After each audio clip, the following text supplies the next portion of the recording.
नमस्कार साथियों, मंजिल के मुस्कुराहट चैनल में आप सभी का स्वागत है। हमारी आज की कहानी का नाम है किस्मत वालों को मिलता है माँ का प्यार। वृंदावन के बांके बिहारी मंदिर के पास बरगद के पेड़ के नीचे एक बूढ़ी माँ ने अपना बसेरा बसा लिया था। शकल सूरत से वह किसी अच्छे घर की लग रही थी। उसके चेहरे की चमक बता रही थी कि वह कोई भिखारी नहीं है, परंतु उसके फटे हुए कपड़े उसकी दर्दनाक स्थिति का व्याख्यान कर रहे थे। वो अमा मैले कुचैले कपड़ों में ही एक चादर पर वहाँ पड़ी रहती थी। आज लगभग 10वां दिन था।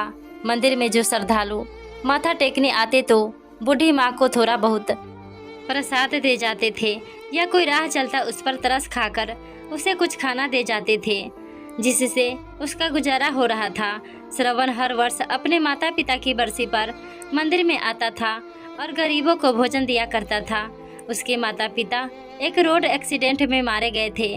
उसके बाद से वह अकेला था। जिस समय उसके माता पिता की मृत्यु हुई थी उस समय वह कंप्यूटर इंजीनियरिंग कर रहा था। अब उसके आगे पीछे कोई नहीं था, लेकिन उसके माता पिता के दिए हुए संस्कार हमेशा उसका मार्गदर्शन करते थे। इंजीनियरिंग के फाइनल ईयर के बाद प्लेसमेंट के दौरान उसे एक बहुत अच्छी नौकरी मिल गई थी। अब वह एक मल्टीनेशनल कंपनी में बहुत ऊंचे पद पर कार्यरत था। शनिवार और रविवार की छुट्टी वह अपने दोस्तों के साथ घूमने में बिता देता था, परंतु आज उसके माता पिता की बरसी थी, इसलिए वह आज मंदिर में गरीबों को भोजन करवाने आया था। सभी गरीबों को खाना देने के बाद पेड़ के नीचे बैठी बूढ़ी माँ की ओर उसकी नज़र गई तो श्रवण को बूढ़ी माँ के चेहरे में एक अजीब सा आकर्षक और स्नेह नजर आया। शायद वह हर बूढ़ी औरत में अपनी माँ और दादी माँ को ही ढूंढता था। वह बड़े स्नेह से उस बूढ़ी अम्मा की ओर देखने लगा, फिर अम्मा के पास जाकर बोला, अम्मा खाना खाएंगी? लेकिन बूढ़ी माँ काफ़ी उदास बैठी थी, शायद इसलिए उसने कोई जवाब नहीं दिया। फिर श्रवण बोला, अच्छा यह मंदिर का प्रसाद है, यह तो खा लो। तो बूढ़ी माँ ने उसकी ओर देखते हुए अपना हाथ आगे बढ़ा दिया। बूढ़ी माँ के साथ साथ श्रवण भी थोड़ा सा प्रसाद खाने लगा और अम्मा के पास ही बैठ गया। प्रसाद खाते खाते अम्मा से पूछने लगा, अम्मा आप कहाँ रहती हैं और इस पेड़ के नीचे कैसे बैठी हुई है? बूढ़ी माँ ने ठंडी सांस लेते हुए कहा, अरे बेटा, पहले मैं मथुरा में रहती थी। वहाँ मेरा अपना एक बड़ा सा शानदार घर है। मेरे पति की मृत्यु हो चुकी है। जब तक मेरे पति जीवित थे तब तक मुझे रानी बनाकर रखते थे, परंतु पति के स्वर्गवास के बाद धीरे धीरे अपने ही बेटे बहू को मैं खटकने लगी थी। बहू तो मेरा चेहरा भी देखना नहीं चाहती थी। एक दिन मेरा बेटा मुझसे बोला, चलो अम्मा, आज तुम्हें वृंदावन घुमाकर लाता हूँ। बांके बिहारी के मंदिर चलते हैं और दर्शन करके आते हैं। मेरा बेटा मुझे अपनी कार में बिठाकर लाया था और मुझे इस मंदिर के किनारे बिठाकर यह कहकर चला गया कि कुछ जरूरी काम से जा रहा हूँ, 2 घंटे लग जाएंगे आने में। मैंने तो बेटे से कहा था कि मुझे भी साथ ले चल, परंतु वह नहीं माना। देखते देखते आज 10 दिन हो गए हैं। इंतजार करते करते मेरी आंखें पथरा गई है, परंतु ना तो मेरा बेटा आया ना ही उसकी कोई खबर। अब मैं समझ चुकी हूँ कि मेरा बेटा यहाँ मुझे क्यों लेकर आया था, क्योंकि उसकी पत्नी मुझे बिल्कुल भी पसंद नहीं करती थी। इसलिए मुझसे छुटकारा पाने के लिए मुझे यहाँ कान्हा जी की शरण में छोड़कर चला गया। कहते कहते बूढ़ी माँ की आंखें नम हो गई और चेहरा मुरझा गया। श्रवण के मन में उसकी स्वर्गवासी दादी और उसकी माँ की छवि दोनों एक साथ उभर आई और उसकी आंखों में आंसुओं की बूंदें छलक उठी। गरीबों को बांटने के बाद जो खाना बचा था उसने झट से निकाला और बूढ़ी माँ की चादर पर रख दिया। एक निवाला तोड़ा और अम्मा के मुंह में डाला और खुद भी खाने लगा। उसे ऐसा एहसास हो रहा था कि मानो वह अपने किसी परिवार के सदस्य के साथ खाना खा रहा हो। वह अम्मा के साथ कुछ देर वहीं बैठकर बातें करता रहा। अपने माता पिता की मृत्यु के बाद एकदम अकेला सा पड़ गया था। बिना अपने माता पिता के उसे अपना घर काटने को दौड़ता था। इसलिए वह अपने घर में रहना ज़्यादा पसंद नहीं करता था। किसी किसी दिन तो वह अपने घर में कदम तक नहीं रखता था। दोस्तों के साथ घूमकर अपने दर्द को कम करने की कोशिश करता था। परंतु आज जब वो बूढ़ी माँ से थोड़ी देर के लिए उसने बातचीत की तो उसे एक अपनापन सा महसूस हुआ। उसने अम्मा से पूछा, अम्मा क्या आप मेरे साथ मेरे घर पर चलोगी? तो बूढ़ी माँ ने कहा, बेटा जब मेरा अपना खून मेरा अपना बेटा है जिसे मैं जन्म दिया और पाल पोस कर बड़ा किया, जब वही मुझे नहीं रख सका तो तू मुझे अपने घर में ले जाकर क्या करेगा? जब मेरा अपना बेटा ही मेरा ना रहा तो मैं दूसरों से क्या उम्मीद लगाऊंगी? रहने दो बेटा, मुझ पर दया मत करो। मैं यहीं बांके बिहारी की शरण में रहकर अपना जीवन जैसे तैसे गुजार लूंगी। श्रवण बोला, मेरे माता पिता एक घटना में स्वर्गवासी हो गए और मैं इस दुनिया में बिल्कुल अकेला रह गया हूँ। अब मेरे घर में मेरे अलावा और कोई नहीं है। आपका बातचीत करने का ढंग मेरी दादी से बिल्कुल मिलता जुलता है। आपको देखकर मुझे मेरी दादी की याद आती है। यदि आप मेरे साथ रहेंगे तो मुझे बहुत अच्छा लगेगा। यकीन मानो मुझे कोई दिक्कत नहीं होगी, उल्टा मुझे आपका सहारा मिल जाएगा। दिन भर काम करने के बाद जब मैं घर लौटूंगा तो कम से कम देखने के लिए आपकी सूरत तो होगी। अगर आपसे हो सके तो मेरे लिए खाना बना दिया करना और घर की देखभाल कर लेना। आपको भी रहने के लिए घर मिल जाएगा और मुझे भी अपनी माँ और दादी के प्यार की ठंडी छांव मिल जाएगी। तभी अम्मा ने कहा, बेटा तुम भावनाओं में रहकर यह बात कह रहे हो, परंतु मुझे मालूम है कि 2 दिन में ही मैं तुम्हें बोझ लगने लगूंगी और फिर तुम भी मुझे निकाल दोगे। ना बाबा ना, मैं यही अच्छी हूँ अपने बांके बिहारी की शरण में। अम्मा क्या किसी को अपने माता पिता भी बोझ लगते हैं? हाँ, दुनिया में कुछ लोग ऐसे हो सकते हैं, परंतु सारे तो नहीं। अम्मा, जिसके सर पे माँ बाप का साया हट जाता है वह कितना अकेला रह जाता है, मुझसे बेहतर कौन जानता होगा। मेरी दादी भी आपकी तरह बहुत प्यारी थी और मेरे माता पिता ने उनका बहुत ख्याल रखा था। वे उनसे बहुत प्यार करते थे, परंतु आज मेरे घर में कोई नहीं है। मुझे मेरी दादी और माँ की बहुत याद आती है। आप में मुझे अपनी दादी की छवि नज़र आती है। मैं विश्वास दिलाता हूँ कि मैं आपको कभी भी बोझ नहीं समझूंगा। गहरी सांस लेते हुए श्रवण बोला तो अम्मा का गला भी अवरुद्ध हो गया और उसकी आंखों में आंसू आ गए। अम्मा कुछ बोल ना सकी।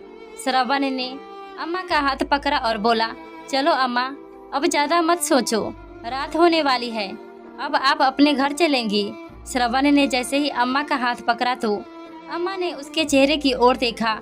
श्रवण की आंखों में अम्मा को सच्चाई नजर आ रही थी। उन्हें लगा कि शायद कान्हा जी ने ही श्रवण को उसके पास भेजा है। श्रवण ने अम्मा को अपनी बाइक पर बिठाया और उसे अपने घर ले गया। इस घटना को आज 4 महीने हो चुके थे। श्रवण अब नियमित समय पर घर लौट आता था और अम्मा उसके लिए खाना बनाकर उसके आने की प्रतीक्षा करती थी। जब वह थक कर सो जाता था तो उसके सिर पर स्नेह भरा हाथ रखती थी। सुबह सुबह श्रवण के उठने से पहले ही अम्मा कान्हा जी की पूजा कर लिया करती और श्रवण का नाश्ता बनाकर रख देती। अब अम्मा को अपना घर मिल गया था और श्रवण को अपनी दादी और माँ का सच्चा प्यार। दोनों एक दूसरे का साथ पाकर बहुत खुश थे। रात को श्रवण काफ़ी देर से सोया था तो अगले दिन जब सुबह ऑफिस जाने का समय हुआ तब तक उसकी नींद पूरी नहीं हुई थी। अचानक श्रवण ने सोते हुए अपने माथे पर ठंडी उंगलियों का स्पर्श किया। उसे ऐसा महसूस हुआ कि उसकी माँ उसे बड़े ही प्यार से जगा रही है। दोबारा जब वही स्पर्श उसने अपने चेहरे पर महसूस किया तो वह नींद से जाग गया। उसने आंखें खोली तो सामने देखा कि अम्मा पूजा करने के बाद खुशबू भरे हाथों से उसके माथे और बालों को सहला रही थी, जैसे उसकी माँ हमेशा किया करती थी। श्रवण ने अम्मा का हाथ अपने हाथों में लेकर अपने होठों से चूमा और वापस उस हाथ को अपने माथे पर रख दिया और बोल, अम्मा आपका आशीर्वाद मुझे जीवन भर के लिए चाहिए। अम्मा ने आंखें बंद करके कान्हा जी को धन्यवाद किया। कि उन्होंने उसे श्रवण से मिलाया और फिर बोली, बेटा ऑफिस जाने का समय हो गया है। फिर श्रवण बोला, अम्मा मैंने अपने दोस्तों के साथ मिलकर एक छोटी सी फैक्ट्री खोलने का फैसला किया है। आज मैं ऑफिस नहीं जाऊंगा, बस इस फैक्ट्री की शुरुआत करनी है। आज 11 बजे हम फैक्ट्री की पूजा करेंगे और वह पूजा आपके हाथों से होगी। आप तैयार रहना। यह सुनकर अम्मा बड़ी खुशी से बोली, बेटा तुमने बिल्कुल सही फैसला किया है। वक्त के साथ साथ और भगवान के आशीर्वाद से तुम्हारी यह छोटी सी फैक्ट्री भी बहुत बड़ी फैक्ट्री में बदलेगी। यह मेरा विश्वास है और मेरा आशीर्वाद हमेशा तुम्हारे साथ है। ऐसा कहते हुए अम्मा की आंखों में आशा की एक नई किरण दिखाई देने लगी। श्रवण ने अपने दोस्तों के साथ मिलकर फैक्ट्री खड़ी कर दी और उसने फैक्ट्री में अच्छी गुणवत्ता के उत्पाद बनाए। उन सभी लोगों की मेहनत के कारण फैक्ट्री की प्रगति बड़ी तेजी से हो रही थी। श्रवण अब एक और नई फैक्ट्री शुरू करने का विचार कर रहा था, जिस कारण वह और भी ज़्यादा व्यस्त होता जा रहा था। एक दिन अम्मा बोली, बेटा तुम तो अपने जीवन में और ज़्यादा व्यस्त होते जा रहे हो, परंतु यह बात याद रखो कि केवल काम ही जीवन का उद्देश्य नहीं होता।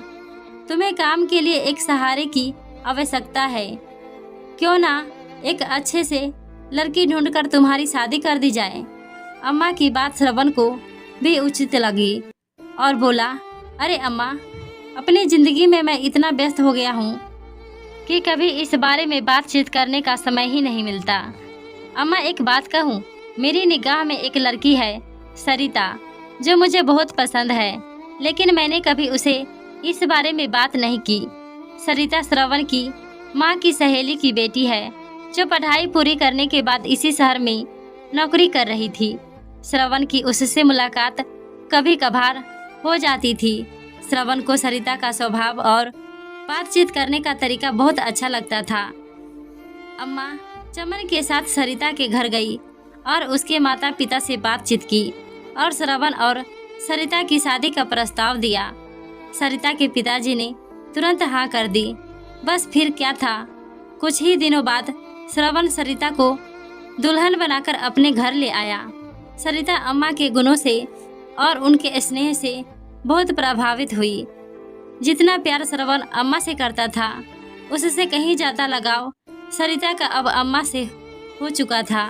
सरिता हमेशा सोचती कि न जाने अम्मा उसके दिल की हर बात को कैसे जान लेती है और कैसे उसकी हर चाहत को उसके कहे बिना पूरा कर देती है। समय बीतने लगा और श्रवण के घर में 2 जुड़वा बच्चों ने जन्म लिया, एक बेटा और एक बेटी। श्रवण का घर तो जैसे खुशियों से भर उठा था। अम्मा जी अब सही मायने में दादी बन चुकी थी। अब उनकी मुख्य जिम्मेदारी श्रवण और सरिता नहीं, बल्कि अम्मा के पोता और पोती हो गई। अब अम्मा का बिस्तर अपने पोता और पोती के कमरे में लगवा दिया गया, ताकि वे दोनों अम्मा के स्नेह की छांव में रहे और उनके संस्कारों के साथ पले बढ़े। बिना दादी के तो दोनों बच्चे एक समय का खाना तक भी नहीं खाते थे। जब भी बच्चे मम्मी पापा के साथ बाजार जाते तो जिद करके दादी को हमेशा अपने साथ लेकर जाते। सरिता और श्रवण भी अपने बच्चों की जिम्मेदारी अम्मा को देकर बिल्कुल बेफिक्र हो चुके थे। सरिता अपने पति के साथ उसके काम में पूरी मदद करती थी। श्रवण को भी सरिता के रूप में बहुत अच्छा जीवन साथी मिला था, जिस कारण उसकी फैक्ट्री अब नई ऊंचाइयों को छू रही थी। उसकी फैक्ट्री की शाखाएं अब देश के अलग अलग शहरों में स्थापित हो चुकी थी, जिसमें हजारों कर्मचारी कार्यरत थे।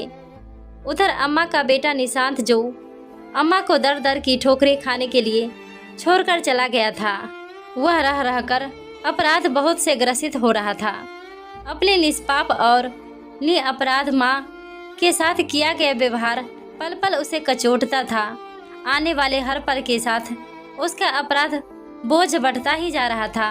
अपने घर के झगड़ों से दुखी होकर और अपनी पत्नी के साथ सुखी जीवन जीने की चाह में अपनी माँ का त्याग कर दिया था, परंतु उस दिन के बाद से उसका अंतर्मन हाहाकार कर रहा था, जिसे वह किसी के साथ भी साझा नहीं कर पा रहा था।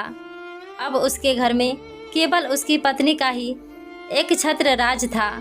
अब वह अपनी मर्जी के अनुसार खर्च करती थी और दुकान में से मन मर्जी का पैसा निकालती थी, परंतु व्यवसाय से लगातार पैसा निकालने के कारण उसका जमा जमाया व्यवसाय जो उसके पिता के द्वारा खड़ा किया गया था घाटे में जाने लगा, जिसके कारण अंततः उसे दुकान बंद करनी पड़ी।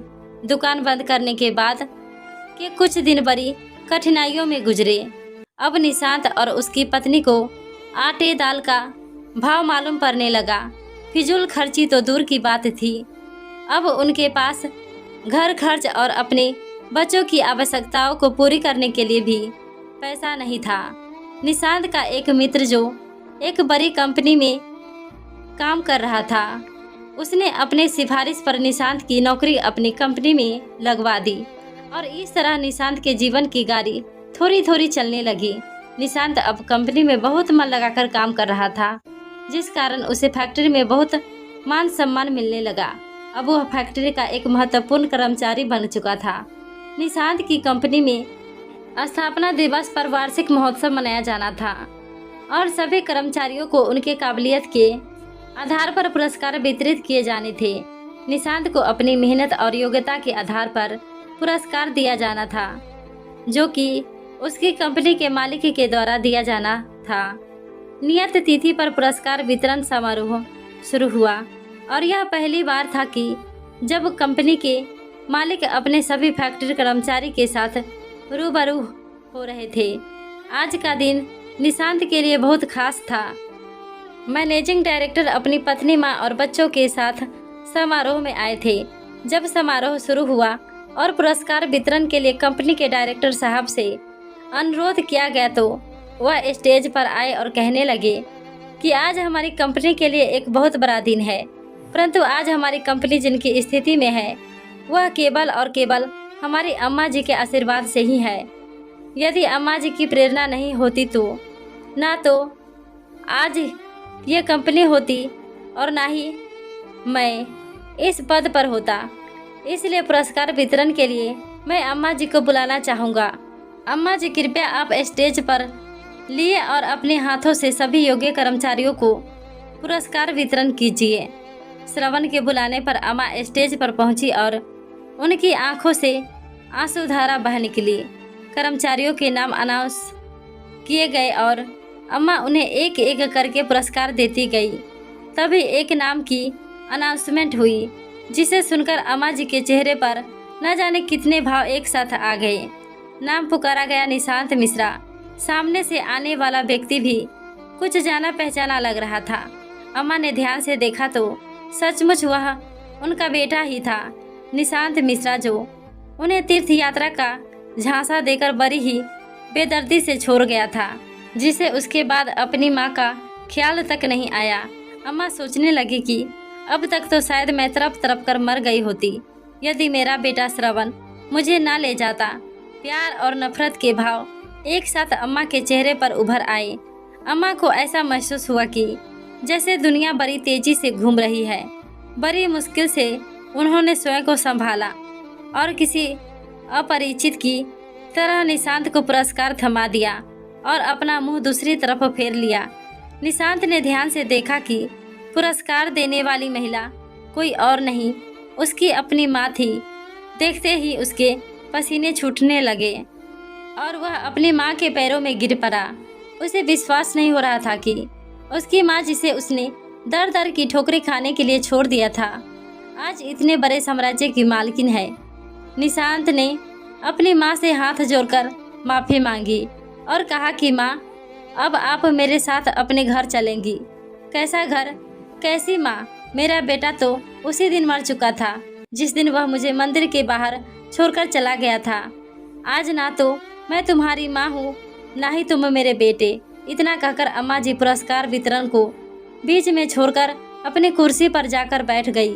निशांत माफ़ी मांगता रहा, लेकिन अम्मा ने उसकी तरफ देखा तक नहीं और श्रवण के साथ घर वापस चली गई। कभी निशांत अपनी माँ का बहुत लाडला हुआ करता था, लेकिन अपनी पत्नी के बहकावे में आकर वह अपनी माँ के साथ बहुत बुरा सलूक करने लगा। उन बातों को अम्मा कभी नहीं भूल सकती थी। उधर निशांत को यकीन नहीं हो रहा था कि जिस कंपनी में वह काम करता था उस कंपनी की मालकिन दरअसल उसकी माँ थी। आज इस माँ के हाथों से उसे पुरस्कार मिला तो उसका सिर चकरा गया। माँ के द्वारा उसकी घोर अपेक्षा और पाप कर्मों के कारण उसके दिल में न जाने कितने ही घाव हो चुके थे। हर पल उसे अपनी माँ की याद सता रही थी। अपनी करतूत उसे झकझोर रही थी और नासूर बनकर उसे लगातार चोट पहुंचा रही थी। एक दिन रविवार को जब उसकी ऑफिस की छुट्टी थी तो वह अपनी पत्नी नीता को लेकर स्कूटर पर राधा रानी के मंदिर दर्शन करने के लिए गया। राधा कृष्ण की मूर्ति के सामने हाथ जोड़कर खड़ा हुआ तो उसे ऐसा लगा जैसे भगवान भी कुटिल दृष्टि से उसके द्वारा किए गए घोर पाप के लिए उस पर हंस रहे थे। घबराकर उसने आंखें खोली। पूजा पाठ करके मंदिर से आते हुए अपराध बोध के कारण उसकी मानसिक स्थिति बिगड़ी हुई थी, जिस कारण उसे सामने से आता हुआ ट्रक भी नजर नहीं आया और तेज धमाके के साथ स्कूटर ट्रक से टकरा गया। वे दोनों बड़ी बुरी तरह से घायल हो गए। निशांत की स्थिति गंभीर बनी हुई थी। उसके पैर की हड्डी टूट चुकी थी और उधर उसकी पत्नी नीता को पैरालिसिस हो चुका था। वह उठने और चलने में असमर्थ थी। जब उसे होश आया तो तहारे मार मार कर रोने लगी। अब घर पर भी दोनों बच्चों की देखरेख के लिए कोई नहीं था। नीता के मायके से उसके भाई भाभी उसका पता करने के लिए आए, परंतु थोड़ी देर में हाल चाल पूछकर वे दोनों चलते बने। निशांत के दोस्त ने सारी घटना की जानकारी कंपनी के मालिक श्रवण को दी। जब श्रवण फोन पर उससे बात कर रहा था तो अम्मा वहीं बैठकर उसके साथ चाय नाश्ता कर रही थी। निशांत मिश्रा का नाम सुनकर अम्मा चौंक उठी।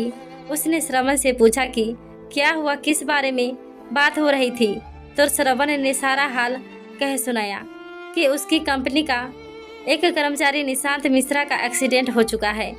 वह गंभीर रूप से घायल है। यह सुनकर अम्मा रोने लगी। जब श्रवण ने अम्मा से उसके रोने का कारण पूछा तो अम्मा ने सारी बात कह सुनाई। तब श्रवण बोला, अम्मा, कर्मों का फल तो भोगना ही पड़ता है। उसने जैसे कर्म किए थे उसे फल तो मिलना ही था, लेकिन अम्मा का दिल अंदर ही अंदर अपने बच्चों के लिए तड़प रहा था। उसके बेटा बहू लाचार होकर बिस्तर पर पड़े थे, इसलिए अम्मा ने कहा कि मैं थोड़ा समय अपने बेटे बहू के पास जाना चाहती हूँ। कुछ दिनों बाद वापस आ जाऊंगी। श्रवण ने भी हामी भर दी और अम्मा को बहुत से पैसे देकर उनके बेटा बहू के पास छोड़ आया। अम्मा ने अपने बेटे और बहू को एक अच्छे से अस्पताल में भर्ती करवाया, जहां उनका पूरा ध्यान रखा जाने लगा। उनके बच्चों को संभाला और साथ साथ उनकी दुकान को भी फिर से खड़ा किया। जो पैसे श्रवण ने दिए थे उन पैसों को अम्मा ने अपने बेटे बहू की गृहस्थी संभालने में लगाया। हर कदम पर श्रवण ने अम्मा की पूरी मदद की। एक ओर तो निशांत और उसकी पत्नी की तबीयत अब कुछ सुधरने लगी थी और दूसरी ओर उसका कारोबार पहले की तरह चमक उठा था। उनकी गृहस्थी को कुछ ही महीनों में अम्मा ने फिर से व्यवस्थित कर दिया था। जब उन दोनों की अस्पताल से छुट्टी हुई और वह घर लौटी तो अम्मा जी से माफ़ी मांगने लगे। वह अपने किए पर शर्मिंदा थी। अम्मा की बहू बोली, अम्मा जी, जिसे मैं घर से बाहर निकाल दिया था वही आज इस घर में लक्ष्मी बनकर आई है। अम्मा जी, मैं आपको समझ नहीं पाई। हम लोगों ने आपका निरादर किया है। हमारे इस कर्म की सजा हमें आज मिली है। दोनों बेटा बहू अम्मा के पैरों में पड़ गए। अम्मा ने भी उन दोनों को माफ़ कर दिया और अपने पोता पोती को, और वहाँ रहने के बाद अम्मा ने कहा, अब तुम दोनों की तबीयत ठीक हो चुकी है और तुम अपने गृहस्थी को संभाल सकते हो। तुम्हारी दुकान भी खूब अच्छे से चल रही है, इसलिए अब मैं चलती हूँ। मेरा बेटा और मेरा परिवार मेरा इंतजार कर रहा है। यह कहकर अम्मा ने अपना बैग तैयार कर लिया।